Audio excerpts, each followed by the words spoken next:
Hey guys, and welcome to our sorting algorithm series. In this video, we'll take a look at the MergeSort algorithm.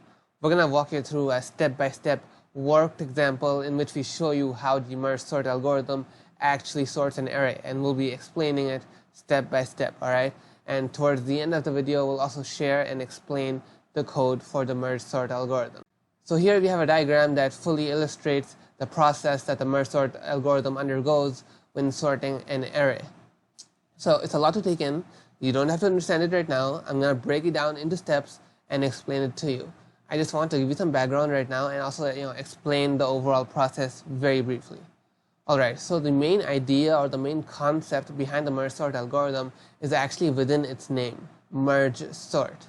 So basically what we do with MergeSort is that we take an array, alright, and then we break it down continuously until we have individual elements, right? We keep on creating, new arrays, right? We make a new array which just has half the elements of the previous one. So here we can see that this original array over here, we divided it into two, okay? And it divides around the center. So basically, this one over here got half, okay? 8, 4, 9, 5, and this one over here got half. And then this basically continues until it's only single elements left in the array, and this is what I like to call the breakdown stage. And next is basically the sorting phase. Now the reason, of course, it's called MergeSort is because it basically merges together all of these individual elements into one cohesive array in a step-by-step process. All right, it's because it sort of breaks it all down into individual parts and then merges them back together in a sorted format. All right, so that's why it's called MergeSort. And of course, let's just actually begin now, all right, and we'll actually take a look at this process. Now we'll begin directly with the breakdown process, all right. This is what it looks like. This is the first step. We basically broke this down into two halves. Now we're going to break each of these two into further halves, all right.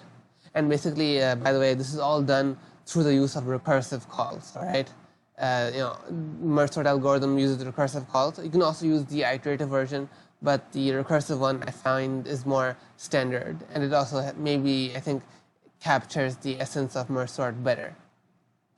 Again, it's totally up to you though. If you understand the logic once, you can use it anywhere. Okay, now of course let's break these down once more, and here we have the entire breakdown stage completed. Okay, there isn't really much to see here, alright, it's fairly simple and fairly straightforward. The real part actually comes now, the real logic, alright. And that's actually within the sorting part, all right, and the sorting and merging, okay, which is actually a bit tricky. So let's move on.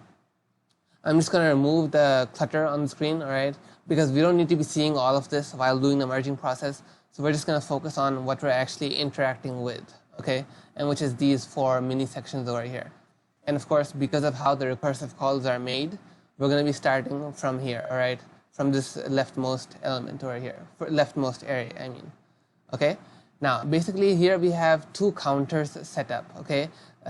Basically one for this array, okay? Because remember, this is an array, okay? It's not an individual element, it's an array, okay? It's just an array with just one element in it, okay? And of course, 8 is the first array and 4 is the second array, okay? So basically we set up two counters. I is for the first array and j is for the second array. And of course, I and j are both 0 because we want to be pointing to the first value in these arrays, all right. So basically the ith value right now is 8 and the jth value is 4, okay. Now here's another thing to note, that we're basically going to create a new array. It's basically, I like to call it the result array, and then we basically put in 4 and 8 into that result array, and we're going to do this in a manner that actually makes it sorted. Now, let's imagine that we have a new array over here. Imagine that there's a new array somewhere around over here. Now, if someone told you to put 4 and 8 into that array, how would you do it? Well, of course, you would first compare the two, right? You would say 8 and 4. 4 is smaller, so I'm going to put that in first, and then I'll put 8 to get a sorted array, right? And that's what you would do. But right now, how are we going to tell the code to do that? Well, what we're going to do is basically tell the code to compare the ith index, compare the value at the ith index to the value at the jth index. Okay, so it's basically going to compare 8 and 4. And of course, what's the smaller value? That's 4, right? So we're going to put 4 into this new array first.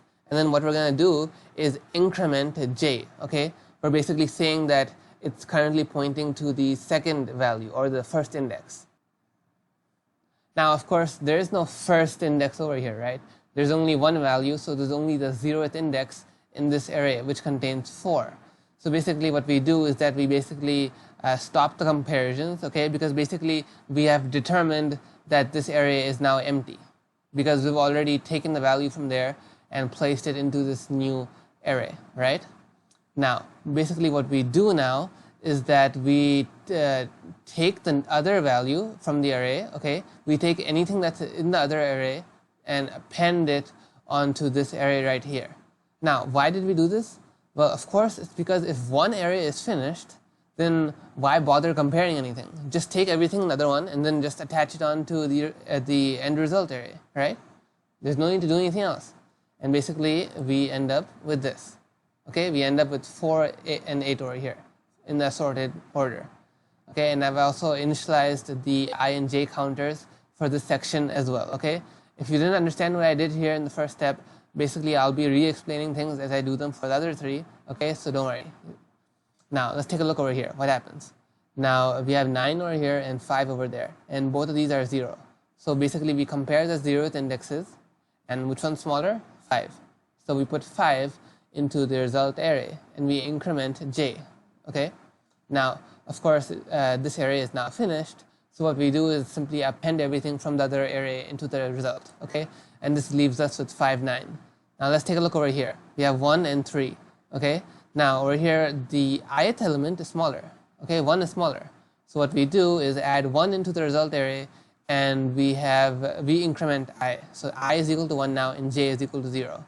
And now since the I index, the array which I represents, is now finished, okay, there's no elements left for us to compare, we're going to now take 3, okay, and attach it on to 1. And this gives us 1, 3. Now let's take a look over here. 7 and 6. What's smaller? 6. So we put 6 over here, okay? And of course that's finished now, so let's take 7 and just attach it on. Now, it's a bit hard to actually explain the concept over here right now, that is, with single elements. It's because it's just single elements and I can't actually explain much. So once we actually begin now with these 2 sections over here, you'll actually understand the concept much better, alright? Alright, so I'll be re-explaining everything, don't worry. Okay, so if you didn't get it before, alright, so let's begin. Okay, so let's begin with this. We have I is equal to 0 and j is equal to 0. Okay, now we're currently pointing to 4 over here and 5 over here. Okay, so we're basically going to compare 4 and 5. Okay, now what's the smaller one? 4. So we're going to put 4 over here and then increment I. Okay, now listen carefully. Now we're pointing to, or I is now referring to the value 8 over here, and j is still pointing or referring to 5. Okay, so basically the ith index of this array is 8 and the jth index of this array is 5. Okay, now we're going to compare the two of them. So what's smaller, 8 or 5? 5. So we're going to put 5 over here and increment j, and now basically we have 8 and 9 selected. Okay, and we're going to compare the two of them, and which one's smaller? 8. So we're going to put 8 over here. Okay, and increment I. So now we have I is equal to 2 and j is equal to 1.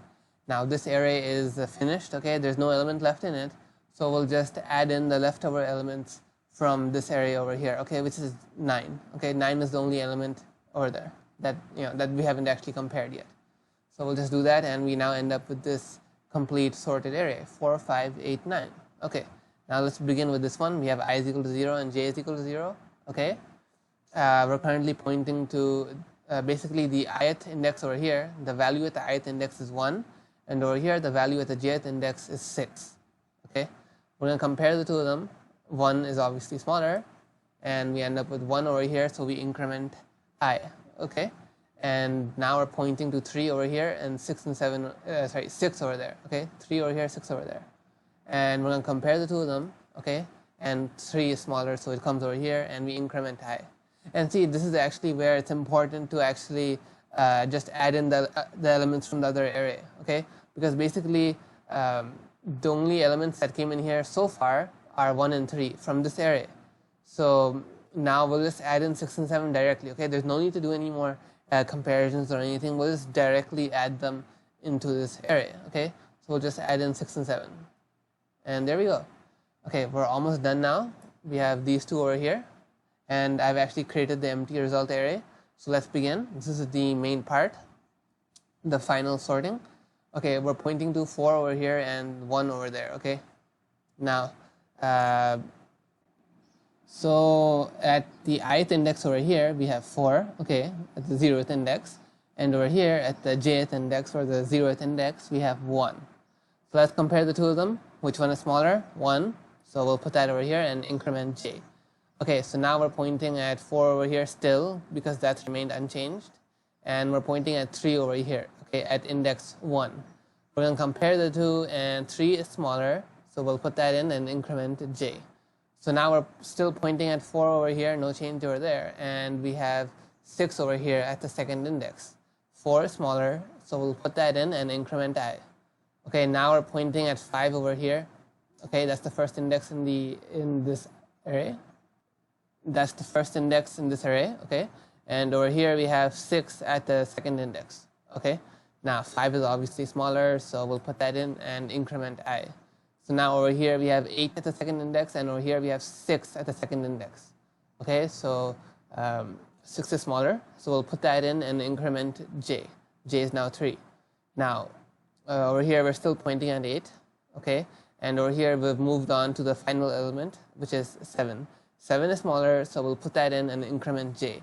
So now what happens basically is that j is full. We're done with j, right? The jth array, because there is nothing left. We've taken all the elements 1, 3, 6, 7 and put them into the result array. So now we're just going to put the leftover elements, okay, which are 8 and 9, into the result array, and we're done. That's all we had to do. We now have a fully sorted array. So let's actually move on to the code now. And then after that, we'll briefly talk about the MergeSort algorithm a bit, and some of its problems and some of its good points and where it's used, and we'll briefly compare it to a few other sorting algorithms as well. Okay. Okay, so here we have the code for the Python MergeSort algorithm. It's pretty self-explanatory. I've added a lot of comments. It should be easy to understand, but I'll just do a brief rundown anyway. Okay. So here we have what we call the break case. This is a recursive algorithm, okay? So what's going to happen is that if we don't have something that stops the recursive calls, okay, it doesn't stop it from continuously calling itself. If we don't have something that stops this at a certain point, we'll basically end up with infinite recursive calls, and it'll cause a stack overflow.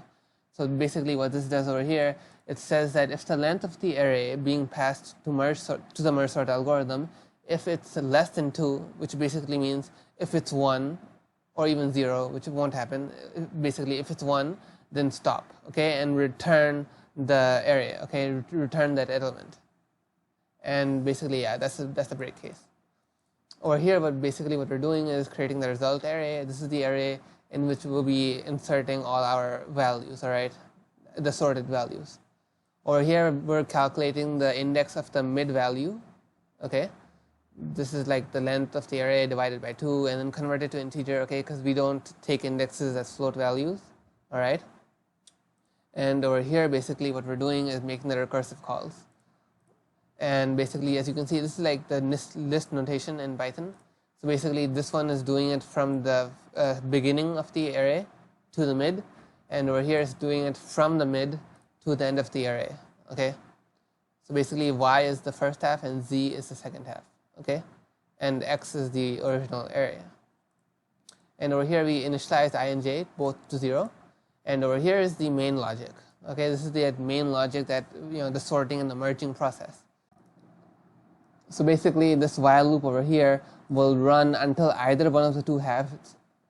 So basically, this while loop over here will run until either one of the two halves reaches its end. Now, what does that mean?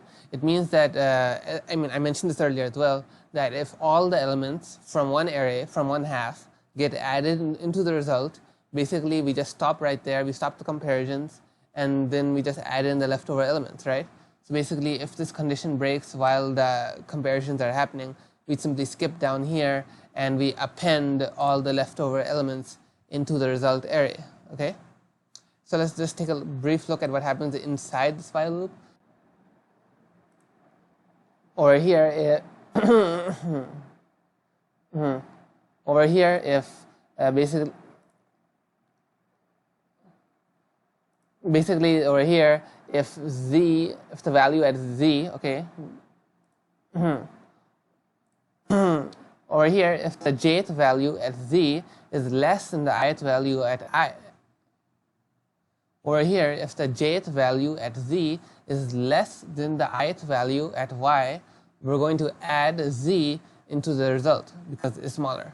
And then, of course, we'll increment j. And if it's the other way around, we'll add in we'll add in y, the currently selected value in the array y, and then we'll increment I, okay? And of course, over here at the end, we just actually return the result. So let me just actually call this over here, merge sort, create an array, okay, merge sort, and let's just pass in some random values, all right? 5, 4, 2, 3, 1, 7, like that, okay? And let's just run this, and then we'll print out the result over here.